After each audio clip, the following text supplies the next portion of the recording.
Hey guys, it's Josh in the Quick Speed Shop here, coming to you from the storage side of my shop. I'm back from Hershey, and I brought a bunch of junk home, but I've already got a problem with junk. So today, I'm going to do something I want to do for a while, and I didn't get to it, but I have to do it now because it's just out of control. I've got multiple projects going on here, if you guys have been following along. Bought this GTX, going to turn into a Dodge Charger Daytona. It's in the way here. I've been slowly collecting parts, but I need to push it in and out of the shop. I finally just got my cab back over there for the C10 project from the Sandblaster. So the C10 is going to be hot and heavy here in the shop. Obviously this GTX is in the way, so this has got to get out of here. And what I want to do is put it on this side. Bam, over here where this Model A Coupe is. Let's turn on some lights. And because I'm probably not going to be driving this too much more this year, I want to put it over here in this hole. And you're like, what are you talking about? It's full of engines and nonsense. Yes, you're correct. You've used the power of deduction just like I have, that I have a disaster on my hands. So what I want to do is go down to the pole barn, pull out my AMC Eagle wagon that's been back in storage jail under the pallet racking, put a shelf in the pallet racking, get a lot of these engines that I'm not going to need anytime soon, like my V8 flatheads that I'm not doing anything with right now, the V860s. I got a Y-block engine. I got some Model A 4-cylinder engines, a 6-cylinder Ford engine flathead back there, 360 Dodge, and then my other 360 Dodge, and stuff that I'm not going to be using anytime soon. There's a 318 back there. There's a LS motor here. I might leave that up top. There's another flathead V8 here. There's 4 more flatheads in there. It's a disaster. So I want to pull a lot of those engines out. Let's go down to the pole barn. I'll show you where I want to put them. I want to try to build a shelf and stack them, rack them, and pack them, and stack them on the pallet racking behind my AMC Eagle. Kind of get them down out of the way. Engines I'm not going to be using anytime soon. Get this bay back over here. I can leave some engines. They're going to go under the shelf, like the 440 for the GTX. And I got a small black Chevy I might rebuild here shortly. And like the LS motor, I might put that in the C10 next year, so I think I'm going to store that. I've got my Poly 318 back there. It's going to go in the 58 Plymouth projects that are out back. That needs a motor. Oh, actually, there's another Poly 318 in there. That can go down to the pole barn. It just got out of control. There's transmissions, transfer cases. There's a 7350 4-bolt main Z28 Camaro block there with that spun a bearing. Short block there. This KR Wilson unit with a flathead in it. All this stuff I want to get out. Here in the pole barn, I got the AMC Eagle. I want to roll this end car ahead. Unfortunately, it's buried pretty good. And I want to do a shelf back here behind the car. Stack these engines too high. I can use my tractor and stuff, get in here. Put all these engines too high behind this car. Roll this car out flush and move this junk here that's in front of it. Actually, here's another engine, an AMC 6-cylinder. Stack all the engines back there behind the car and get the car out flush here to the front of the what do you call it here? I'm forgetting. Pallet racking. Get the car out to the front of the pallet racking. Do something with a snowmobile and all this other junk. Just kind of get it situated.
next day here, we're under the pallet racking. We got, like, check out this.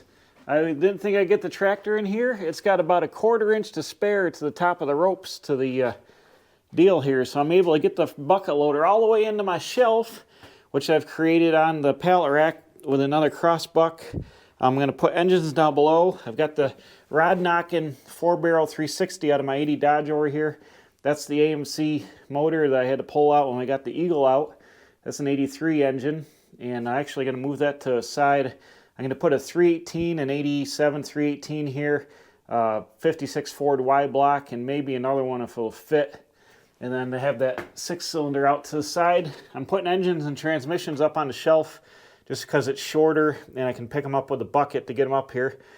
I've got an 87 Dodge NP208 here. I'm bagging and tagging everything too so I don't forget. Got the 203 out of the 75 Dodge parts truck that I use on 80 Dodge. I got a Turbo 350 with a manual valve body with no torque converter that I think needs to be rebuilt. The guy said I bought it from. I've got the 4L60E I took out of a 2003 Chevy S10. I've got a Ford truck, not a ZF 5-speed, but the other one they had, the lighter duty 5-speed with, it came behind like the 4.6 I think and stuff like it. Maybe it came behind the 302, but it's not a ZF, it's a lighter duty one, but it's all compact. I bought that from a guy. That would be a good hot rod transmission. And then I've got an 82 Camaro T5 over there that I bought at a swap meet cheap. Now in the bucket I've got the 727 for the 440 for the GTX Daytona clone build. I'm going to put that down here just to get it out of the way for now. The torque converter for that. I got another Power Glide that's got to go up here. 58 Chevy Power Glide. But it's nice having the bucket here. I can get in with the bucket up at the height and just wrestle it out of the bucket onto the shelf. I've used some old blue plastic Pepsi pallets and some 2x4s and a piece of plywood to make the shelf. It's going to be heavy duty enough to hold all this weight. And these engines, there's 3 feet of height under here, so the engines will slide under. But just, this is 4 foot wide. I should be able to back the car back under here and just have the front of the car be even with the pallet rack and have all this heavy iron out of the way. And then when I need to get to it, I'll just pull the car out and get to my inventory. But in the meantime, it'll be out of the way. I love it when a plan comes together. That's what the A team said. I'm the B team here trying to get this going, but it's been heavy all day. I got to mow the lawn before it gets, we're going to have like 5 days of rain, so I got to get a couple more things on here and mow the lawn. But I appreciate you following along. This is a little bit different. Not a construction video, but kind of so like an iron trap, like a day in a week in the life video. This is a couple days in the life. You can see everything is a disaster here in the pole barn. This is actually a 60-something Power Glide. I think I'm going to put in the 40 Mercury here. I'm going to pull out the 4-speed, and I'm debating on whether to send this to a transmission shop to get it rebuilt. I think a guy took it out of a running car, he said, so I might gamble on it because dollars are tight. Just try to slap it in the car. It's not a big deal to pull it back out and get it rebuilt, but if it doesn't need to be rebuilt, it would save me some money. So eventually going to pull the 4-speed out of this, probably next year. It looks good with the new chrome grille and headlights. I did that a couple videos ago, and the chrome 41 Ford bumper. The yellow car over here, my dad's 37 Buick, that needs engine work. I think it's got a blown head gasket in the front. It's leaking coolant, it looks like out of the head. Or I'm sorry, not a blown head gasket. The intake manifold's leaking coolant. I misspoke. It's got the intake manifold's leaking coolant. I got to pull the intake off, reseal the intake. It's got a 400 small block. It runs hot, but if the intake was leaking, you know, it's could overheat because it wouldn't be able to pressurize the cooling system good enough. So I got to work on that. That needs overdrive or a different rear gear, something like that. The 37 Ford over there, that needs to be switched to 12 volts so it runs. Model A hot rod shop truck's good. Up here we got a whole host of like sheet metal and doors and fenders and nonsense up there. This pallet rack is the way to go. It makes a storage jail for my car, but I also get to put storage above it. And that rusty pad there and there, that's my 2-post lift I've had for 3 or 4 years. I know, why don't I set it up down here? It's going to go over here where my Model A hot rod shop truck is. Haven't had time. It's a 9,000 pound, I think it's a rotary, yeah, 9,000 pound rotary lift. That would be super handy to have for some light mechanical work in here. And it would go, bam, right there where that garage door is, the tall door. I just haven't had time to get it up there. That's what she said. Oh, but it's on my list. I'm sure once it's up eventually, I'll regret not having it up for all these years, but there's only so much you can do. So I'm going to keep loading with the tractor, get all that stuff put away. Then I've got to get the Eagle put back up in here, at least by the middle of the day tomorrow, because it's going to rain and the car leaks. And we'll stuff her back under here, then I can rearrange some of this and get some room. I still need to think what I'm going to do with that snowmobile, my 74 Lynx. I ride it like once a year, if that. But now I know I can get the tractor in here. I might try to pick it up with a bucket and stick it right up here, because that'd be a good spot for it up out of the way. Get it up on the shelf. Get it out of the way, because it is in the way all the time. Or if I got rid of this wagon, it could sit over here. That was holding transmissions, but they're about to be vacated, so maybe I'll just wheel it over there. Everything is tight in here, but it would be nice to get it out of the way. Or if I could put it in the back of the gas station over here. Let's go over here. The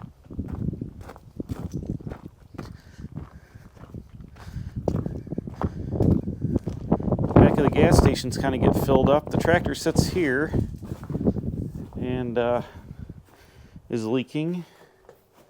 I don't really have a good way to store the snowmobile in here. It'd be like on the ground. Got miscellaneous junk back here. It would sit behind the tractor if all this junk was out of the way, but then where do I put this? Oh, I gotta finish my snowplow for my Dodge too. Man, my buddy Jordan's getting that. It's an old baggage cart from a train station from back in the 20s or so.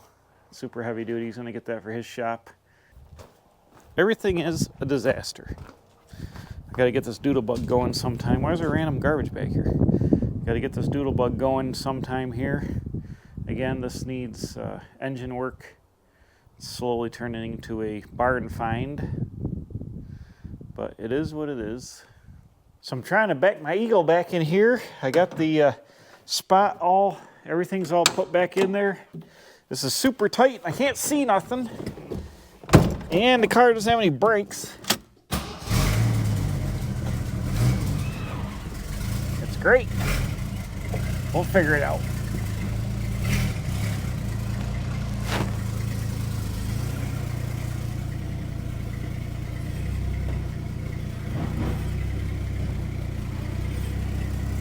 Sounds like it's hitting stuff.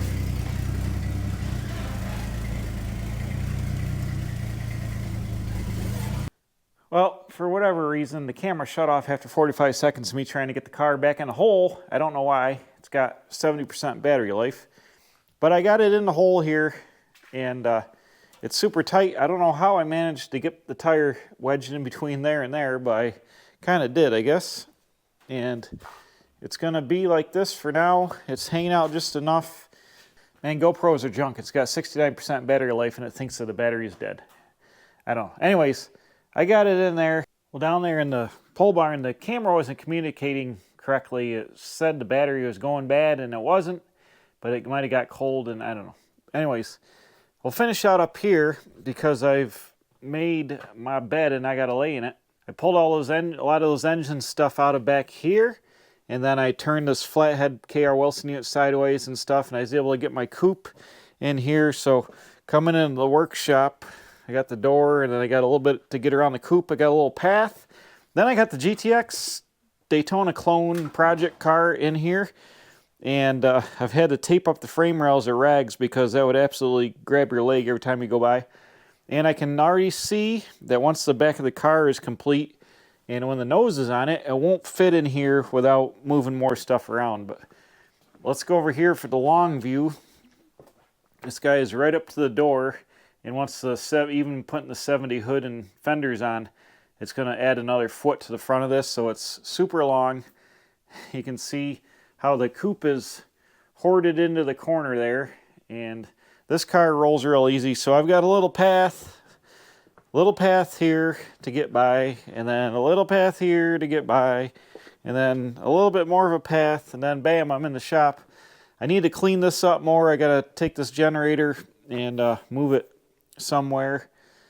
I wanted to nest it in the frame rails on the other side, which I might do. I might take these seats indoors or in the house for now, and I can nest that generator in between those frame rails. I believe it would fit. But it needs them to be caged in here. Winter's coming. I'm going to need this for winter in case the power's out. So I'll figure out something to do with that. I'm still trying to get cleaned up in here. The GTX hood's got to get sold. I haven't done anything with the cab. It's here, still in bare metal. I got to try to get some primer on it tomorrow.